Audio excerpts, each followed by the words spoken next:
Hey y'all, cooking, cutting up, keeping it real.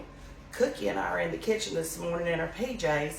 We're gonna make Honeybun Cake. This is an excellent recipe if you want to make two of something, maybe keep one for your family or put one in the freezer and then take one to somebody else. I'm trying to get this tied. Lord help me. Because if I don't, she'll jump up my apron strings. The dog will. Okay. What we're going to do is start out with one yellow cake, a box of yellow cake mix, okay? And you know, they run really good sales on these. If you'll watch, look at the bottom row. That's just in our area. But normally, if you look at the bottom row, that's where your cheaper store brand and stuff that's on sale is in the grocery store. So we're going to put one cake mix in.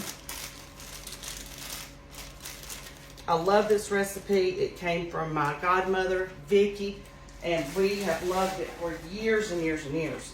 So it's definitely a true to the test kind of recipe. It's going to take 8 ounces of sour cream. Let me check the date on that booger.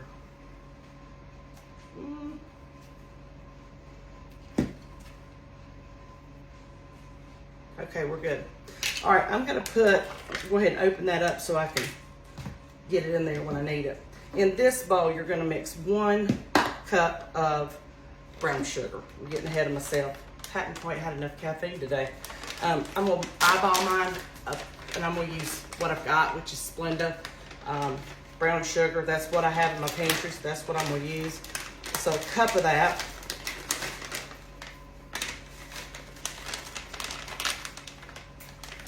And again, if you are new to this recipe, you probably will want to measure everything. I'm going to put in 4 tablespoons of ground cinnamon. You know what? I need to use this up. Cookie, you got to keep me on task, girl. I'll be swirling. Okay. There's 2. There's 3. And we can throw this away. And 1 more makes 4.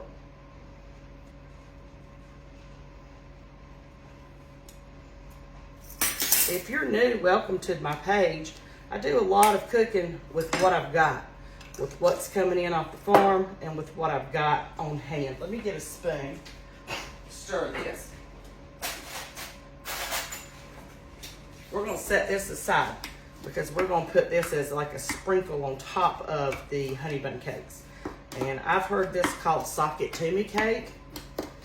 And I've had it in many different forms. Like I've had it in a loaf pan, I've had it in a mason jar, I've had it in the pan I'm going to use today. All right, let's set this aside. All right. So 1 box of yellow cake mix, 4 eggs, and I have 3 that I bought at the grocery store, my last 3, and I have 1 that was straight out of the chicken's behind. And thank you, Cherie and Raymond, for this. I appreciate it so much. Remember, when you're using fresh eggs, the shells are not as hard as a store-bought, as you can see.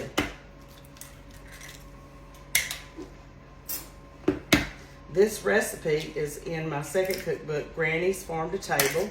If you're somebody that likes to collect those recipe books like I do, get down, sweetie. Get down. Down. Down. Okay, let me clean up the mess that I made. So 4 eggs,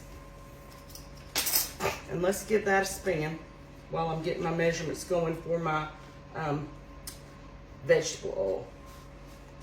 I need 3/4 cup of vegetable oil. We got all the men out this morning. It was time to do a little cooking, wasn't it, girl? Now I'm using vegetable oil. You can use whatever oil you want. If you are on more of a healthy pathway, you could use avocado oil or coconut oil. I've never done that with this recipe, to be honest. I've always used vegetable oil. Okay, I'm gonna give that a stir, check my recipe here. I got my 4 eggs, I got my box of yellow cake mix, 3/4 cup of oil, 1/2 cup of granulated white sugar,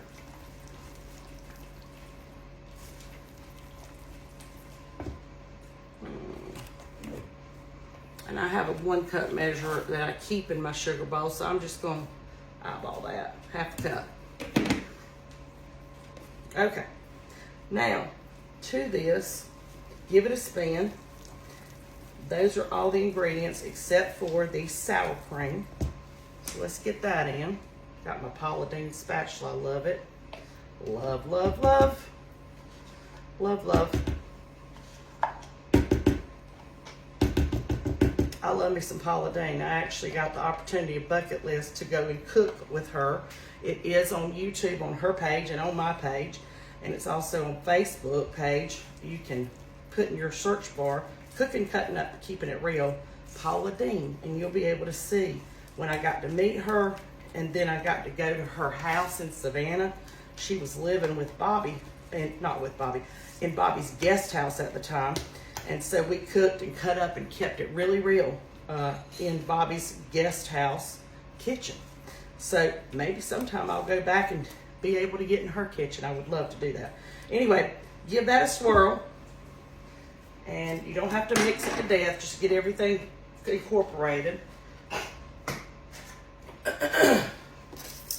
And then I'm going to use 2 9-inch pans. I got these on Amazon. That way, my guys can be eating on one, and I can take one to someone else. Let me grab some spray.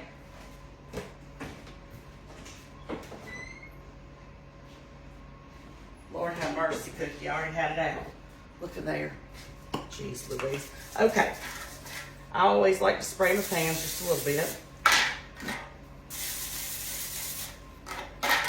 Make sure it comes out easy when you slice it.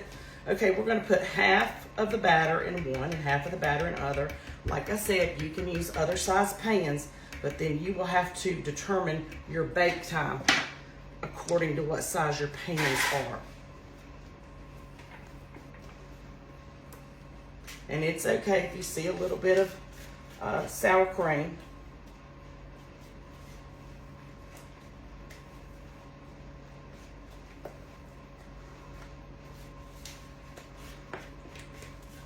To me, this is a real easy recipe, and it'd be an easy one for people that want to start out. Like, I want to learn how to bake.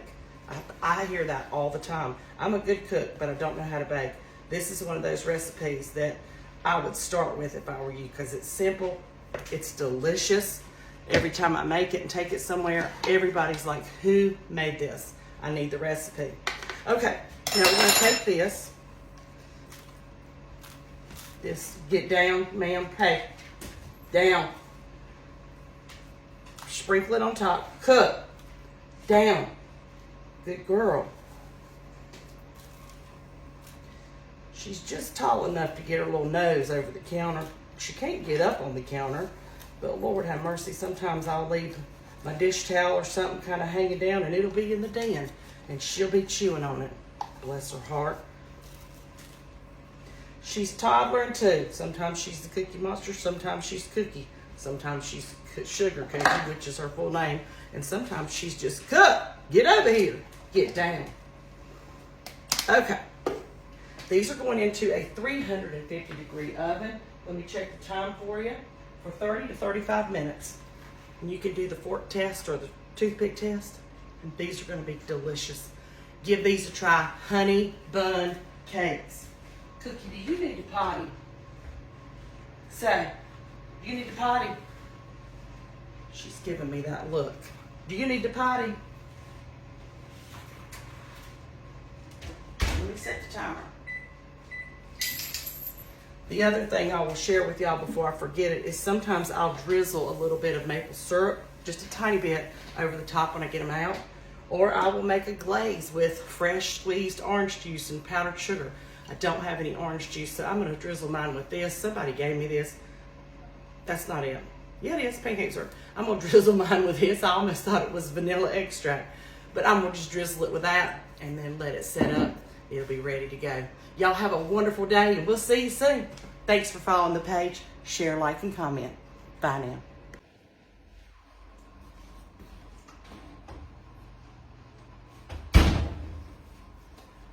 Honey bun cakes are out of the oven. It took exactly 35 minutes. And again, I encourage you, if you want to do the toothpick test or the fork test, have at it. I've just done this so many times that I can put my hands on top of it, clean hands, and feel that it's firm, and I can see that it's brown. I'm gonna drizzle just a little bit of this pancake syrup over the top. I think Howard and Amy Horrible gave me this in a goodie bag for Christmas. And it has 1, 2, 3, 4, 5 ingredients. So it should be good. Brown sugar, white sugar, water, vanilla, and bourbon extract. Okay. I'm literally, I don't want too much. I usually make a drizzle for it with some fresh oranges, but I don't have any oranges. And I have used maple syrup before, but this is the real stuff so it's thinner. Anyway, Honeybun Cake, y'all. Give it a try. Make it your own. Do your own kind of drizzle or none at all. Doesn't have to have a drizzle. It has plenty of sugar. But thank you so much for following along, cooking, cutting up, keeping it real. We'll see you soon. Bye now.